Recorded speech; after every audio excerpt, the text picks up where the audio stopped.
കൂടുതൽ ആളുകളും ഡയബറ്റിക് മൂലം ബുദ്ധിമുട്ടുകൾ അനുഭവിക്കുന്നവരാണ്. ബിയോണ്ട് ദ 300, അതായത് 300ലും കൂടുതൽ വരുമ്പോഴാണ് അത് നമ്മൾ നല്ല രീതിക്ക് ശ്രദ്ധിക്കേണ്ടതാണ്. മെഡിക്കേഷൻസ് എടുക്കേണ്ട ആവശ്യങ്ങളൊക്കെ അവിടെ വരുന്നുണ്ട്. പലർക്കും ഉള്ള സംശയമാണ് ഫ്രൂട്ട്സ് കഴിക്കാൻ പറ്റുമോ എന്നുള്ളത്. അപ്പോൾ ഫ്രൂട്ട് ജ്യൂസ് കഴിക്കുന്നതിനേക്കാളും ഏറ്റവും ബെറ്റർ ഫ്രൂട്ട്സ് കഴിക്കുന്നതാണ്. സാലഡ്സിൻ്റെ ഉപയോഗം കൂടുന്നത് വളരെയധികം നല്ലതാണ്. അതിൽ ഒരുപാട് ഫൈബർ കണ്ടന്റും ആൻറ്റി ഓക്സിഡൻസ് ഒക്കെ ഉണ്ട്. ഈ ഡയബറ്റിക് പൂർണ്ണമായിട്ട് മാറ്റിയെടുക്കുക അല്ലെങ്കിൽ ഡയബറ്റിക് ഇല്ലാതാക്കുക എന്ന് പറയുമ്പോൾ നമ്മൾ ഈ ബ്ലഡ് വെസൽസിലുള്ള അല്ലെങ്കിൽ ബ്ലഡിനകത്തുള്ള ഗ്ലൂക്കോസിൻ്റെ അളവ് കുറച്ച് കൊണ്ടുവരികയാണ് വേണ്ടത്. നമസ്കാരം, ഞാൻ ഡോക്ടർ അക്ഷര, ഭൂമി വെൽനസ് ക്ലിനിക്കിലെ ആയുർവേദ കൺസൾട്ടൻ്റാണ്. നമുക്ക് ഏവർക്കും സുപരിചിതമായിട്ടുള്ള ഒരു അസുഖമാണ് ഡയബറ്റിക് എന്ന് പറയുന്നത്. ഇന്ന് കൂടുതൽ ആളുകളും ഡയബറ്റിക് മൂലം ബുദ്ധിമുട്ടുകൾ അനുഭവിക്കുന്നവരാണ്. എന്താണ് ഇതിൻ്റെ കാരണങ്ങൾ, എന്താണ് ഡയബറ്റിക്, അതുപോലെ തന്നെ എങ്ങനെയാണ് നമുക്ക് ഡയബറ്റിക് കൺട്രോളിൽ വരുത്താം എന്നുള്ള കാര്യങ്ങളൊക്കെ ഇന്ന് നമുക്ക് നോക്കാം. നമ്മുടെ ശരീരത്തിന് ഹാൻഡിൽ ചെയ്യാൻ പറ്റുന്നതിനേക്കാൾ കൂടുതൽ ഗ്ലൂക്കോസ് അല്ലെങ്കിൽ ഷുഗറിൻ്റെ അളവ് രക്തത്തിൽ എത്തുന്ന അവസ്ഥ അല്ലെങ്കിൽ രക്തക്കുഴലിൽ അടിഞ്ഞു കൂടുന്ന ഒരു അവസ്ഥേനെയാണ് നമ്മൾ ഡയബറ്റിക് എന്ന് പറയുന്നത്. ഇനി ഷുഗർ ലെവലിൻ്റെ റീഡിങ് നോക്കുകയാണെങ്കിൽ 100 to 200 mg/dl വരെയുള്ളത് നമുക്ക് നോർമലായിട്ട് കണക്കാക്കാം. ബിയോണ്ട് ദ 300, അതായത് 300ലും കൂടുതൽ വരുമ്പോഴാണ് അത് നമ്മൾ നല്ല രീതിക്ക് ശ്രദ്ധിക്കേണ്ടതാണ്. മെഡിക്കേഷൻസ് എടുക്കേണ്ട ആവശ്യങ്ങളൊക്കെ അവിടെ വരുന്നുണ്ട്. നമ്മളെപ്പോഴും പറയുന്നത് ബ്ലഡിൽ ഷുഗറിൻ്റെ ലെവൽ കൂടുമ്പോൾ എന്തുണ്ടാവും, ഡയബറ്റിക് ഉണ്ടാകും എന്നാണ്. പക്ഷെ ഇതിൻ്റെ മെയിൻ റൂട്ട് കോസ് എന്ന് പറയുന്നത് രക്തക്കുഴലുകളിൽ അല്ലെങ്കിൽ ആർട്ടറീസിൽ ബ്ലഡ് ഷുഗറിൻ്റെ കണ്ടന്റ് കൂടുന്നത് കൊണ്ട് മാത്രമല്ല, അത് ഇൻസുലിൻ റെസിസ്റ്റൻസ് അല്ലെങ്കിൽ ഇൻസുലിൻ ഡെഫിഷ്യൻസിയാണ് അവിടെ അതിൻ്റെ മെയിൻ റൂട്ട് കോസ് ആയിട്ട് നമ്മൾ കാണുന്നത്. ഇത് രണ്ടുമാണ് നമ്മളെപ്പോഴും അവിടെ കറക്റ്റ് ചെയ്യാനും ശ്രമിക്കേണ്ടത്. നോർമലായിട്ട് നമ്മൾ കഴിക്കുന്ന ഭക്ഷണം എന്താവും, ഗ്ലൂക്കോസ് ആയിട്ട് കൺവേർട്ട് ആവും. ഈ കൺവേർട്ട് ആയിട്ടുള്ള ഗ്ലൂക്കോസ് ഡയറക്റ്റായിട്ട് എന്ത് ചെയ്യും, നമ്മുടെ സെല്ലിലെത്തും with the help of insulin. പക്ഷെ നമ്മൾ അമിതമായിട്ട് ഭക്ഷണം കഴിക്കുക അല്ലെങ്കിൽ കാർബോഹൈഡ്രേറ്റ് കൂടുതലുള്ള രീതിക്കുള്ള ഭക്ഷണങ്ങൾ കഴിക്കുമ്പോൾ എന്തുണ്ടാവും, ഗ്ലൂക്കോസിൻ്റെ അളവും കൂടും. ഈ ഗ്ലൂക്കോസിൻ്റെ അളവും ബ്ലഡിൽ കൂടുകയും ചെയ്യും. അതോടൊപ്പം തന്നെ പാൻക്രിയാസിൽ നിന്നാണ് ഇൻസുലിൻ പ്രൊഡ്യൂസ് ചെയ്യുന്നത്. അപ്പോൾ ഈ ഇൻസുലിൻ്റെ പ്രൊഡക്ഷനും അവിടെ കൂടും. അറ്റ് ദ സെയിം ടൈം സെൽസിന് ഒരു പരിധി വരെ നമുക്ക് എന്തുണ്ടാവുള്ളൂ, ഈ ഗ്ലൂക്കോസിനെ എടുക്കാൻ പറ്റത്തുള്ളൂ. അപ്പോൾ സെൽസിന് താങ്ങാൻ പറ്റുന്നതിലും കൂടുതൽ ഇൻസുലിൻ്റെയും അതുപോലെ തന്നെ ഗ്ലൂക്കോസിൻ്റെയും പ്രൊഡക്ഷൻ വരുമ്പോഴാണ് കൂടുതലായിട്ടും ഇൻസുലിൻ അല്ലെങ്കിൽ ഒരു ഡയബറ്റിക് എന്നുള്ള ഒരു അവസ്ഥയിലേക്ക് പോകുന്നത്. അതിനെയാണ് നമ്മൾ ഇൻസുലിൻ റെസിസ്റ്റൻസ് എന്ന് പറയുന്നത്. ഇപ്പോൾ ഡയബറ്റിക്കിൻ്റെ ഒരു മെയിൻ റൂട്ട് കോസാണ് ഇൻസുലിൻ റെസിസ്റ്റൻസ്. അതാണ് ഇപ്പോൾ നമ്മൾ പറഞ്ഞു കഴിഞ്ഞത്. രണ്ടാമത്തെ കോസ് എന്ന് പറഞ്ഞിട്ടുണ്ടെങ്കിൽ ഇൻസുലിൻ ഡെഫിഷ്യൻസിയാണ്, അതായത് ഇൻസുലിൻ്റെ പ്രൊഡക്ഷൻ ഇല്ലാത്തൊരവസ്ഥ. അപ്പോൾ എന്തുണ്ടാവും, ഈ ഇൻസുലിൻ്റെ ഹെൽപ്പ് ഇല്ലാണ്ട് നമുക്ക് ഗ്ലൂക്കോസിനെ സെൽസിൽ എത്തിക്കാൻ പറ്റില്ല. അപ്പോൾ സെൽസിലേക്ക് എനർജി വേണ്ടത്ര രീതിക്ക് എത്തില്ല. അപ്പോൾ ഒരു റൂട്ട് കോസ് എന്ന് പറയുന്നത് ഇൻസുലിൻ്റെ ഡെഫിഷ്യൻസിയാണ്. ഇനി നമ്മൾ 2 തരത്തിലാണ് ഡയബറ്റിക് പറയുന്നത്. ഡയബറ്റിക് ടൈപ്പ് 1 ഉണ്ട്, ടൈപ്പ് 2 ഉണ്ട്. ഈ ടൈപ്പ് 1 എന്ന് പറയുന്നതാണ് ഇൻസുലിൻ ഡെഫിഷ്യൻസി കൊണ്ട് വരുന്നത്. അതായത് പ്രോപ്പർ ആയിട്ടുള്ള അളവിലുള്ള ഇൻസുലിൻ ഇല്ലാതെ പോകും. ഇൻസുലിൻ ഇല്ലാതെ പോകുമ്പോൾ അത് സെൽസിലോട്ട് എത്തില്ല ഗ്ലൂക്കോസ്. അപ്പോൾ ആ ഗ്ലൂക്കോസ് എവിടെ ഉണ്ടാവും, ബ്ലഡിൽ തന്നെ കിടക്കുന്നുണ്ടായിരിക്കും കൂടുതലും. അതൊരവസ്ഥയിലായിരിക്കും കൂടുതൽ ആളുകൾ മെലിഞ്ഞിരിക്കുന്ന കാണുന്നത് ഡയബറ്റിക്കിൽ. ടൈപ്പ് 2 ഡയബറ്റിക്സ് എന്ന് വെച്ചിട്ടുണ്ടെങ്കിൽ ഇൻസുലിൻ റെസിസ്റ്റൻസ് കൊണ്ട് വരുന്നതാണ്. അപ്പോൾ ഇൻസുലിൻ റെസിസ്റ്റൻസ് വരുമ്പോഴും ബ്ലഡിനകത്ത് ഗ്ലൂക്കോസിൻ്റെ അളവ് കൂടുതലായിട്ട് കാണാം. അത് നമ്മളെ ഒബേസിറ്റി പോലുള്ള കാര്യങ്ങളിലോട്ട് എത്തിക്കും. അതാണ് ടൈപ്പ് 2 ഡയബറ്റിക്കിൽ പേഷ്യൻസ് എപ്പോഴും തടിച്ചിരിക്കുന്നത്. ഈ ഡയബറ്റിക് പൂർണ്ണമായിട്ട് മാറ്റിയെടുക്കുക അല്ലെങ്കിൽ ഡയബറ്റിക് ഇല്ലാതാക്കുക എന്ന് പറയുമ്പോൾ നമ്മൾ ഈ ബ്ലഡ് വെസൽസിലുള്ള അല്ലെങ്കിൽ ബ്ലഡിനകത്തുള്ള ഗ്ലൂക്കോസിൻ്റെ അളവ് കുറച്ച് കൊണ്ടുവരികയാണ് വേണ്ടത്. അതിനെ നീക്കം ചെയ്യണമെങ്കിൽ ഒന്നുകിൽ നമുക്ക് ഇൻസുലിൻ ഡെഫിഷ്യൻസി ആണെങ്കിൽ അവിടെ ഇൻസുലിൻ ആഡ് ഓൺ ചെയ്ത് പോകണം, അല്ല ഇൻസുലിൻ റെസിസ്റ്റൻസ് നീക്കം ചെയ്യുക. രണ്ടാമത്തേത് നീക്കം ചെയ്യാന്ന് ഉദ്ദേശിക്കുന്നത് സെൽസിന് കൂടുതലും ഇൻസുലിനായിട്ട് പ്രതികരിക്കാനുള്ള ഒരു ശേഷി ഉണ്ടാക്കി എടുക്കുക. ഇത് രണ്ടുമാണ് മെയിനായിട്ട് നമ്മൾ ഇതിൽ ചെയ്യേണ്ടത്.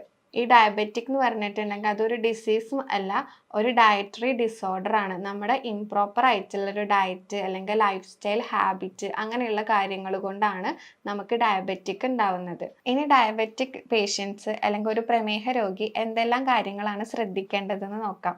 അതായത് എന്ത് ഡയറ്റാണ് അവർ ഫോളോ ചെയ്യേണ്ടതെന്ന്. അപ്പോൾ കൂടുതലായിട്ടും ലീഫി വെജിറ്റബിൾസ് അടങ്ങിയ ഭക്ഷണങ്ങൾ കഴിക്കാം. അതിൽ എന്തുണ്ടായിരിക്കും, കലോറി കുറവായിരിക്കും, അതുപോലെ ഫൈബർ കണ്ടന്റ് ഒക്കെ കൂടുതലായിരിക്കും. അപ്പോൾ അത് കഴിക്കുന്നത് വളരെയധികം നല്ലതാണ്. രണ്ടാമതായിട്ട് കഴിക്കാൻ പറ്റുന്നത് വോൾ ഗ്രെയിൻസ് ആണ്. അതിൽ എന്താന്ന് വെച്ചിട്ടുണ്ടെങ്കിൽ കാർബോഹൈഡ്രേറ്റ്സ് കുറവായിരിക്കും, ന്യൂട്രിയൻസിൻ്റെ അളവ് കൂടുതലായിരിക്കും.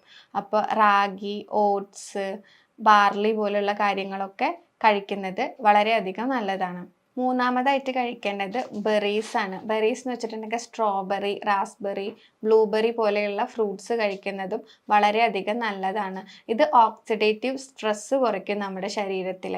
അതും ഡയബറ്റിക്കിനെ കൺട്രോൾ ചെയ്യാനും ഹോർമോൺ ബാലൻസിനൊക്കെ വളരെയധികം നല്ലതാണ്. അടുത്തതായിട്ട് ഫ്രൂട്ട്സ് ആണ്. പലർക്കും ഉള്ള സംശയമാണ് ഫ്രൂട്ട്സ് കഴിക്കാൻ പറ്റുമോ എന്നുള്ളത്. അപ്പോൾ ഫ്രൂട്ട് ജ്യൂസ് കഴിക്കുന്നതിനേക്കാളും ഏറ്റവും ബെറ്റർ ഫ്രൂട്ട്സ് കഴിക്കുന്നതാണ്. കാരണം ഫ്രൂട്ട് ജ്യൂസിലാകുമ്പോൾ ഫൈബറിൻ്റെ കണ്ടൻറ്റ് കുറവായിരിക്കും. ഫ്രൂട്ട്സിൽ തന്നെ ഏറ്റവും കൂടുതൽ പ്രിഫർ ചെയ്യേണ്ടത് സിട്രസ് അടങ്ങിയിട്ടുള്ള ഫ്രൂട്ട്സ്, നാരങ്ങ പോലുള്ള സംഭവങ്ങളൊക്കെയാണ് കഴിക്കുന്നത് നല്ലതായിരിക്കും. ചക്ക, മാങ്ങ പോലുള്ള നല്ല ഫ്രക്ടോസ് കണ്ടൻറ്റ് കൂടുതലുള്ള ഫ്രൂട്ട്സ് കഴിക്കുന്നത് അളവ് കുറയ്ക്കുന്നതും വളരെയധികം നല്ലതായിരിക്കും. അതുപോലെ തന്നെ കാർബോഹൈഡ്രേറ്റ് കുറവുള്ളതും പ്രോട്ടീൻ കൂടുതലുള്ളതും ഫാറ്റ് കൂടുതലുള്ളതുമായിട്ടുള്ള ഭക്ഷണങ്ങൾ, ഫാറ്റ് എന്ന് വെച്ചിട്ടുണ്ടെങ്കിൽ നല്ല കൊളസ്ട്രോൾ ഉണ്ടാകുന്ന രീതിക്കുള്ള ഭക്ഷണങ്ങൾ ആഡ് ചെയ്യുന്നതും നല്ലതാണ്. അതായത് ഈ നട്ട്സിലൊക്കെ ഈ പറഞ്ഞ ഒരു കാറ്റഗറിയിൽ വരുന്നതാണ്. പീനട്ട്, നിലക്കടല, ആൽമണ്ട്, അതുപോലെ പംകിൻ്റെ സീഡ്, മത്തക്കുരു, അങ്ങനെയുള്ള സംഭവങ്ങൾ നമുക്ക് സ്നാക്സ് ആയിട്ട് കഴിക്കാം. അത് കഴിക്കുമ്പോഴും അമിതമായ അളവിൽ കഴിക്കാൻ പാടില്ല. നമ്മുടെ ഉള്ളം കൈയിൽ കൊള്ളുന്ന ഒരു പിടി അത് കഴിക്കുന്നതായിരിക്കും എപ്പോഴും ബെറ്റർ. അപ്പോൾ സ്നാക്സ് ഒക്കെ ആയിട്ട് എപ്പോഴും ഇതുപോലെയുള്ള നട്ട്സ് ചൂസ് ചെയ്യുന്നത് വളരെയധികം നല്ലതാണ്. രാത്രിയിൽ ഏറ്റവും കൂടുതൽ സാലഡ്സ് കഴിക്കാൻ പ്രിഫർ ചെയ്യുക. അതും ഒരു 7 മണിക്കുള്ളിൽ തന്നെ നമ്മുടെ ഡിന്നർ കഴിയുന്ന രീതിക്ക്. അപ്പോൾ സാലഡ്സിൻ്റെ ഉപയോഗം കൂടുന്നത് വളരെയധികം നല്ലതാണ്. അതിൽ ഒരുപാട് ഫൈബർ കണ്ടൻറ്റും ആൻറ്റി ഓക്സിഡൻസ് ഒക്കെ ഉണ്ട്. ഈ കഴിക്കുന്ന സാലഡ്സിൽ തന്നെ കുക്കുംബറും ഒണിയൻ്റെ കണ്ടൻറ്റ് കൂട്ടുന്നതൊക്കെ വളരെയധികം നല്ലതാണ്. കുറേ പഠനങ്ങൾ തെളിയിച്ചിട്ടുണ്ട്. അതായത് ഒണിയൻ്റെ ഉപയോഗം, അതായത് ഉള്ളി ഉപയോഗിക്കുന്നത് ഡയബറ്റിക്കിനെ കുറയ്ക്കുന്നുണ്ട് എന്നുള്ള രീതിക്ക്. ഇനി എന്തെല്ലാം ഭക്ഷണങ്ങളാണ് ഇതിൽ ഒഴിവാക്കേണ്ടതെന്ന് നോക്കാം. ഒറ്റ വാക്കിൽ പറയുകയാണെങ്കിൽ ഹൈ ഗ്ലിസറീമിക് ഇൻഡെക്സ് വരുന്ന ഭക്ഷണങ്ങൾ പൂർണ്ണമായിട്ടും ഒഴിവാക്കുക. അതായത് വൈറ്റ് റൈസ്, ബ്രെഡ്, പിന്നെ ഈ മണ്ണിനടിയിൽ ഉണ്ടാവുന്ന കിഴങ്ങ് വർഗ്ഗങ്ങളില്ലേ, പൊട്ടാറ്റോ അല്ലെങ്കിൽ മധുരക്കിഴങ്ങ് പോലെയുള്ള കാര്യങ്ങൾ, അതെല്ലാം നമുക്ക് ഒഴിവാക്കേണ്ടതാണ്. റിഫൈൻഡ് ഓയിൽസ് അല്ലെങ്കിൽ ജങ്ക് ഫുഡ്സ്, പിന്നെ ആഡഡ് ആയിട്ടുള്ള ഷുഗർ, ഇങ്ങനെയുള്ള കാര്യങ്ങളൊക്കെ നമ്മൾ പൂർണ്ണമായിട്ടും ഒഴിവാക്കുക. അതുപോലെ തന്നെ നമ്മൾ ശ്രദ്ധിക്കേണ്ട മറ്റൊരു കാര്യമാണ് രാവിലെ എഴുന്നേറ്റിട്ട് 1 അവറിൻ്റെ ഉള്ളിൽ തന്നെ നമ്മൾ നമ്മുടെ ഭക്ഷണം കഴിക്കാൻ ശ്രമിക്കുക. അങ്ങനെ കഴിച്ചിട്ടില്ല എന്നുണ്ടെങ്കിൽ നമ്മുടെ വയറ്റിൽ അസിഡിറ്റി പോലെയുള്ള കാര്യങ്ങൾ വന്നിട്ട് മറ്റുള്ള അസുഖങ്ങളിലോട്ടും ലീഡ് ചെയ്ത് പോകും. ഇനി നമുക്ക് ഡയബറ്റിക് ഉണ്ടെന്ന് നമ്മൾ തിരിച്ചറിഞ്ഞു കഴിഞ്ഞാൽ ആദ്യത്തെ ഒരു 3-4 മാസങ്ങളിൽ നമ്മൾ മിൽക്ക് പ്രൊഡക്റ്റിൻ്റെ ഉപയോഗവും ഉപയോഗിക്കാതെ ഇരിക്കുന്നതായിരിക്കും ഏറ്റവും നല്ലത്. ഇനി നമുക്ക് കുറച്ച് ഹോം റെമഡീസിലേക്ക് പോവാം. ഹോം റെമഡീസ് പറയുകയാണെങ്കിൽ നമുക്കറിയാം ഉലുവ ഒരു പിടി എടുത്തിട്ട് നമ്മൾ തലേ ദിവസം വെള്ളത്തിലിട്ട് വെക്കുക. രാവിലെ എണീറ്റിട്ട് നമ്മൾ ആദ്യം പ്ലെയിൻ വാട്ടർ കുടിക്കുക. അതായത് സാദാ വെള്ളം കുടിച്ചിട്ട് നമ്മൾ അതിൻ്റെ ശേഷം ഒരു എക്സസൈസോ മൈൽഡായിട്ട് 1/2 മണിക്കൂറോ 1 മണിക്കൂറോ നമുക്ക് എത്രയാണോ സമയം കിട്ടുന്നത് അതിനനുസരിച്ച് നമ്മൾ ഒന്നുകിൽ വാക്കിംഗ് ആണ് ഏറ്റവും നല്ലത്, അല്ലെങ്കിൽ എന്തെങ്കിലും നമുക്ക് എക്സസൈസ് ചെയ്തതിൻ്റെ ശേഷം ഈ ഉലുവ വെച്ചതില്ലേ അതൊന്ന് നമുക്ക് പിഴിഞ്ഞിട്ട് ഈ ഉലുവയോട് കൂടെ തന്നെ ഈ വെള്ളം കുടിക്കുന്നത് വളരെയധികം നല്ലതാണ്. അതുപോലെ തന്നെ നെല്ലിക്ക വെച്ചിട്ട് നമുക്ക് ജ്യൂസ് അടിക്കാം. ഉപ്പും പഞ്ചസാര അങ്ങനെയുള്ളതൊന്നും തന്നെ ഇടാതെ നെല്ലിക്ക വെച്ചിട്ട് ജ്യൂസ് അടിച്ചിട്ട് അതിലൊരു സ്പൂണ് മഞ്ഞൾ അല്ലെങ്കിൽ 1/2 സ്പൂണ് മഞ്ഞൾ ഇട്ടിട്ട് നമുക്ക് കഴിക്കുന്നതും വളരെ എഫക്റ്റീവാണ്.